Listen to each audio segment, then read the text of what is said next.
Hello and welcome to बीपीडिया powered by Abhimanyu IAS. My name is Niharika Walia और मैं आज बात करने वाली हूँ regarding the key highlights of the crypto currency. In the previous class मैंने आपको बताया था क्रिप्टो करेंसी क्या होती है। क्रिप्टो करेंसी और वर्चुअल करेंसी यानी हमारी जो करेंसी सिर्फ और सिर्फ वर्चुअल एरिया में एग्जिस्ट करती है, फिजिकली एग्जिस्ट नहीं करती, जस्ट लाइक फिएट करेंसी। इसका हमारे कंट्री पर क्या इम्पैक्ट रह रहा है और क्रिप्टो करेंसी के रिलेटेड जो बिल हमारा कंट्री जिसकी बात कर रहा था उसके अभी तक ना आने को लेकर कई चीज़ों को लेकर क्वेश्चंस थे, बट अल्टीमेटली इंडिया ने कहीं ना कहीं अपने बजट के अंदर क्रिप्टो करेंसी को जगह दे दी। यानी हमने कह दिया कि क्रिप्टो करेंसी अब एक एसेट की तरह माना जा सकता है, यानी अगर आप इसको बेचेंगे या खरीदेंगे तो आपके ऊपर उसका टैक्सेशन लगेगा। Now that particular slab India के अंदर कहीं ना कहीं क्रिप्टो करेंसी में ज्यादा ना लोग जाएं, शायद इसी कारण उन्होंने हाईएस्ट टैक्स स्लैब के अंदर इसको रखा है, यानी 30% का टैक्स लगेगा अगर आप कोई भी क्रिप्टो करेंसी बेचते हैं तो। और साथ ही साथ अगर आप क्रिप्टो करेंसी किसी को गिफ्ट भी करते हैं ना, उसको लेकर भी उन्होंने क्लैरिटी दे दी। The point is, no doubt the crypto currency bill is still not out, but the fact is even though the cryptocurrency bill is not out, the fact that is out is cryptocurrency का उन्होंने क्या करना है taxation के अंदर वो define कर दिया गया। So today I am going to let you know what is the key highlights related to the cryptocurrency. So let's understand that particular part in detail. Crypto currency होती क्या है? क्रिप्टो करेंसी एक ऐसी specific currency है जो 2009 के अंदर bitcoin से शुरुआत हुई थी, जिससे जो कि सनातोशी नाकामोटो ने दिया था। और इस पर्टिकुलर करेंसी की खासियत या इसकी जो स्पेशलिटी है वो ये है कि ये सिर्फ वर्चुअली एग्जिस्ट करती है और साथ ही साथ ये यूज करती है ब्लॉकचेन टेक्नोलॉजी का। ब्लॉकचेन टेक्नोलॉजी यानी जब भी कोई चीज मूव करनी है, it is going to be moved in such a way कि वो कैसे मूव करेगा, वो एक वायर की तरफ मूव नहीं कर रहा होगा, वो छोटे छोटे ब्लॉक्स बनेंगे और एक ब्लॉक पूरा भर गया फिर नेक्स्ट ब्लॉक की तरफ जाएगा। That includes bitcoin, ethereum and doge coin and many more. So अब देखते हैं इंडिया ने क्या कहा उसके रिगार्डिंग। इंडिया ने डिजिटल करेंसी की तरफ क्या स्टेप्स लिए हैं। Number 1, this is basically India ने बोल दिया कि हम भी अपनी blockchain technology based digital rupee को स्टार्ट करेंगे इन दिस पर्टिकुलर 2022-2023 एरिया। लेकिन हम साथ ही साथ देखिए, जब तक हम अपना लॉन्च करते हैं उससे पहले इंडिया ने अभी तक बाहर वालों को लेकर बैन नहीं लगाया, बट साथ ही साथ जो हमारे फाइनेंस सेक्रेटरी हैं उनकी तरफ से ये डिटेल आ गई थी कि देखिए, अगर कोई ये सोच रहा है कि कल को हम लीगल टेंडर बना देंगे डिजिटल करेंसी को, तो ऐसा नहीं होगा। India will not accept the digital currency as a legal tender in the country. Now that's one of the major highlights to be covered there. Though उन्होंने उसको कहीं ना कहीं बैन नहीं किया, लेकिन सीधा बता दिया कि देखो, कर रहे हो ना तो अपने रिस्क पर कर रहे हो। कुछ चीजें जो इसके रिगार्डिंग कही जा रही है कि अपने रिस्क पर कर रहे हो, ऐसा क्यों के भी कुछ स्पेसिफिक कारण है। Number 1, to launch scheme for taxation of virtual digital assets. India ने अब डिफाइन कर दिया कि देखिए, अगर आपके पास में एक डिजिटल करेंसी है और आप उसको बेचते या उसे खरीदते हैं तो आपके साथ जुड़ जाता है उसका प्रॉफिट। अगर आप कुछ सेल कर रहे हैं तो आपका उसका प्रॉफिट बना, वो प्रॉफिट पर इंडियन गवर्नमेंट टैक्स लगाने को तैयार है। And they will be setting up a specific department called the CBDC। वहां पर आपको इस डिजिटल करेंसी के अंडर आपको मिल जाएगा। इसकी पूरी डिटेल्स वो उसके अंडर सेटअप करेंगे। साथ ही साथ अगला क्या है, losses from sale of virtual digital assets can not be set off against any other income.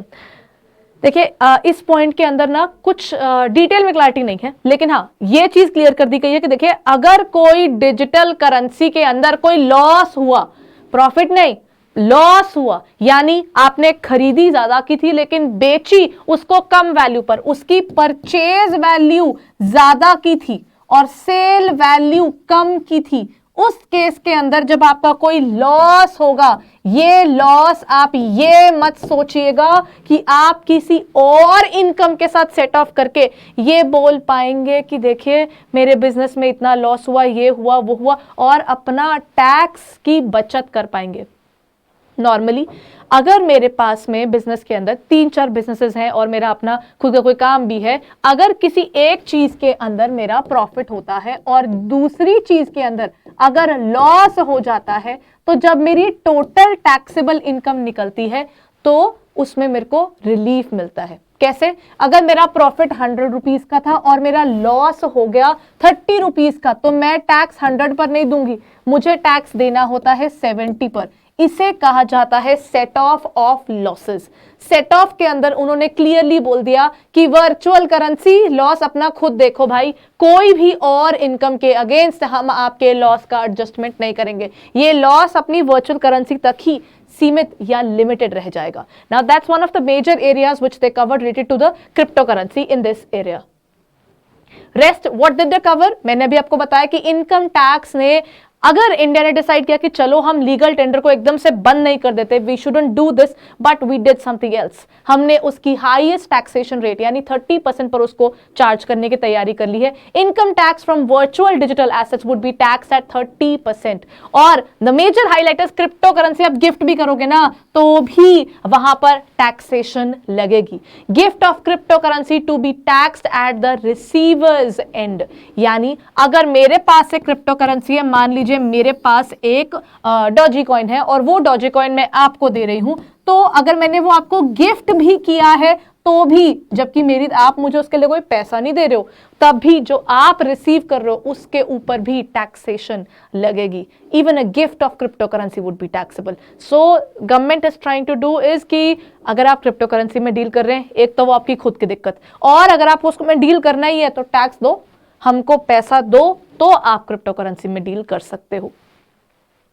Then next to be covered is, उसके अंदर उन्होंने क्रिप्टो करेंसी के लिए कुछ मेथड्स को भी डिफाइन किया है, कैसे इस्तेमाल करना है। Number 1 is HIFO, highest in first out, यानी अब जैसे आपकी क्रिप्टो करेंसी सारी इकट्ठी एक जगह पर आ रही होती हैं, तो उस टेक्नोलॉजी के अंदर जब आप क्या करते हैं, जो आपकी हाईएस्ट रेट वाली जो आई थी वो सबसे पहले बाहर जाएगी, क्योंकि सब पूल में इकट्ठा पड़ा होगा, तो कौन सी वाली पहले आप बेच रहे होंगे नहीं पता चलता ना, आइडेंटिफिकेशन तो नहीं होती। गुड्स थोड़ी है कि ये एक चीज आई और वही चीज हमने बाहर बेच दी, यानी यही इन आई और उसके बाद यही आउट गई।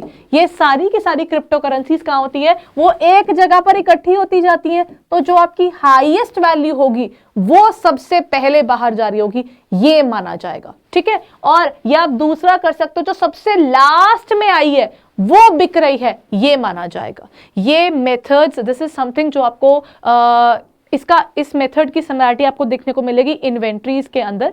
सो from the point of view of the examination there can be something related to the HIFO और LIFO methods, as this is a part of the financial area. Now the next point that comes is highest in, जो first out है, हीफो method थोड़ा ज्यादा फायदा हो जाता है, सबसे ज्यादा जो हाई रेट वाली आई है वो सबसे पहले जा रही है, फिर लीफो मेथड भी ठीक है, लेकिन ज्यादा जो बेनिफिशियल है वो हीफो मेथड होगा। साथ ही साथ इन्होंने ये भी बता दिया कि हमारे अकॉर्डिंग ये जो क्रिप्टो करेंसी है वो है क्या क्या। That includes digital assets which includes NFTs. NFTs पिछले कुछ समय में काफी ज्यादा पॉपुलैरिटी गेन करने लग गई है। That is okay, so that is basically fungible tokens which are to be used in terms of the selling, यानी इसको भी आप बेच सकते हैं just like you do in terms of crypto। NFTs यानी नॉन फंजिबल टोकन्स भी एक तरह के आपके डिजिटल एसेट्स के अंडर कवर होते हैं। In fact not only NFTs, that also includes metaverse and even the digital currencies are all included in the area of digital assets. यानी इंडिया अब तैयार है, हम जब तक अपनी खुद की क्रिप्टो करेंसी लाने की बात कर रहे हैं तो हम ये भी तैयार है कि जो बाहर की क्रिप्टो करेंसीज है उनका वर्किंग हमारे कंट्री के अंदर हम किस तरीके से कंट्रोल कर सकते हैं। इंडिया हैजंट सेड कि आप किसी और क्रिप्टो करेंसी में डील नहीं कर सकते, but think about it, control करने के लिए टैक्सेशन रेट इतना हाई रख दिया। साथ ही साथ इसकी अगर कोई सेल परचेज हो रही है उसके ऊपर टैप रखने के लिए they introduced a particular section of TDS, यानी टैक्स डिडक्टेड एट सोर्स का एक स्पेसिफिक सेक्शन इंट्रोड्यूस कर दिया गया है जिसका नाम है 194S। 194S वैसे तो ना जितने भी हमारे TDS के सेक्शंस हैं वो आपके 192 से शुरू हो जाते हैं। सो यहां पर उन्होंने इंट्रोड्यूस किया है सेक्शन 194S, जिसके अंदर अगर कोई पर्टिकुलर पर्सन एक क्रिप्टो करेंसी जो है वो दूसरे को बेच रहा है तो उस केस में क्या होगा कि जब आप किसी को बेचते हैं, आप अगर किसी को बेच रहे हैं, so you are A and I am B, ठीक है, जो भी पेमेंट जारी होगी, जब इसकी पेमेंट क्लियर कर रहा होगा ना सेकंड वाला पर्सन, तो उसको टैक्स काट के कितना 1% उसका काट कर वो जमा करवाना होगा to the income tax department. की पता है ए से मैंने क्रिप्टो करेंसी परचेज करी है, ए का पैन नंबर ये है और मैं उसको इतने रुपए दे रहा हूं और इतने रुपए में से 1% काट कर वो इनकम टैक्स डिपार्टमेंट को जमा करवा रहे हैं। Now the why is there a need of the TDS? When you introduce the area of TDS, उससे क्या होता है कि जब भी वो TDS जमा होगा इनकम टैक्स डिपार्टमेंट के पास ये इन्फॉर्मेशन चल जाएगी और आपकी इन्फॉर्मेशन भी उनके पास रहती है in the form of tax information system. वो पूरी की पूरी डिटेल बनाकर रखता है कि आपके पैन के नंबर से कौन कौन सी मेजर ट्रांजैक्शन हुई है। तो आपका पैन नंबर जैसे ही उनके पास पहुंच गया, उसके पास डिटेल चली गई कि आपने एक या तो नॉन फंजिबल ये टोकन्स या फिर कोई डिजिटल एसेट आपने परचेज किया, सेल किया, तो उसकी डिटेल्स चली जाएंगी और आपको इतने रुपए आए हैं। फिर आपको इनकम टैक्स को रिटर्न फाइल करने के समय उसको दिखाना ही पड़ेगा और साथ साथ जैसे ही आप दिखाएंगे उसके ऊपर फ्लैट 30% का टैक्स रेट है। कोई फर्क नहीं पड़ता कि उसके अंदर और क्या क्या चीजें, मतलब उन्होंने ना, वैसे तो हमारे पास टैक्स स्लैब्स होते हैं टिल द अमाउंट ऑफ 2,50,000 कोई टैक्सेशन नहीं होती है, लेकिन इसमें कोई रिलीफ ना देते हुए सीधा 30% का टैक्स लगा दिया कि हमको नहीं पता आप कितना कमा रहे हो, जितना कमा रहे हो उसका 30% सरकार अपने पास रखेगी। और इसकी टैक्सेबिलिटी के रिगार्डिंग क्लैरिटी देनी जरूरी हो जाती है, इसीलिए वो इंट्रोड्यूस कर रहे हैं section 115 BBH of income tax act 1961 which would cover the sale and purchase of digital assets and also they have defined the entire area of the particular digital assets, उनकी टैक्सेबिलिटी, उनकी definition, क्योंकि loop holes के अंदर से काफी लोग फायदे उठाते हैं, इसीलिए इनकम टैक्स हर चीज को clearly word to word define करती है कि क्या होगा डिजिटल एसेट, कौन कौन से लोग उसमें कवर हो जाते हैं, कितनी स्पेसिफाइड अमाउंट के बाद आपका 1% का टैक्स करना कंपल्सरी है, वो सब चीजें कवर की जाएंगी इन दो सेक्शंस के अंदर। टीडीएस को हम रिकॉर्ड करेंगे in the section of 194S, ठीक है, that is tax deducted at source. TDS के अंडर आपके पास आता है 194S और उसके लिए जो इसकी टैक्सेबिलिटी को डिटेल में देखने के लिए उन्होंने इंट्रोड्यूस किया 115 BBH। Then when we look forward to this particular area, ये उनके इनकम टैक्स के सेक्शन में ही उन्होंने क्लियरली डिफाइन कर दिया, कोई सेट ऑफ नहीं मिल रहा है इसको, मतलब your loss is totally your loss, we are not worried about that, we are worried profit कमाया ना उसका 30% हमको दो, लॉस हुआ आप अपने जिम्मे। Now that's the kind of interpretation which can come out of it, so that कहीं ना कहीं कंट्रोल करने की कोशिश हो रही है, because there are many countries who are facing a lot because of the crypto currencies, और क्योंकि इसकी वॉलेटिलिटी बहुत ज्यादा है और उसकी दिक्कत काफी कंट्रीज ने देखी भी है। चाइना ने तो क्रिप्टो करेंसीज को, बाहर के सारे क्रिप्टो करेंसी को इलीगल ही कर दिया है, बैन ही कर दिया है। इंडिया ने अब तक वो बैन लगाया नहीं है, बट यस एक कर्व करने का तरीका आपको यहां देखने को मिल रहा है। उन्होंने क्लियरली बोल दिया नो सेट ऑफ लॉसेस, कहते हैं कोई सेट ऑफ नहीं होगा, जो मर्जी लॉस हो वो बस इसी तक रह जाएंगे। Shall be allowed against income computed in any other provisions of income tax act, and उसी के साथ the loss shall not be allowed to carry forward, यानी लॉस हुआ तो इसी साल में ही जो उसको एडजस्ट कर दिया। अगर इस साल आपके लॉसेस ज्यादा हो जाते हैं तो अच्छा, एक और एरिया है, आप लॉस पर टैक्स नहीं देते हैं, यानी अगर आपका लॉस हुआ you don't have to pay 30% of it to the government.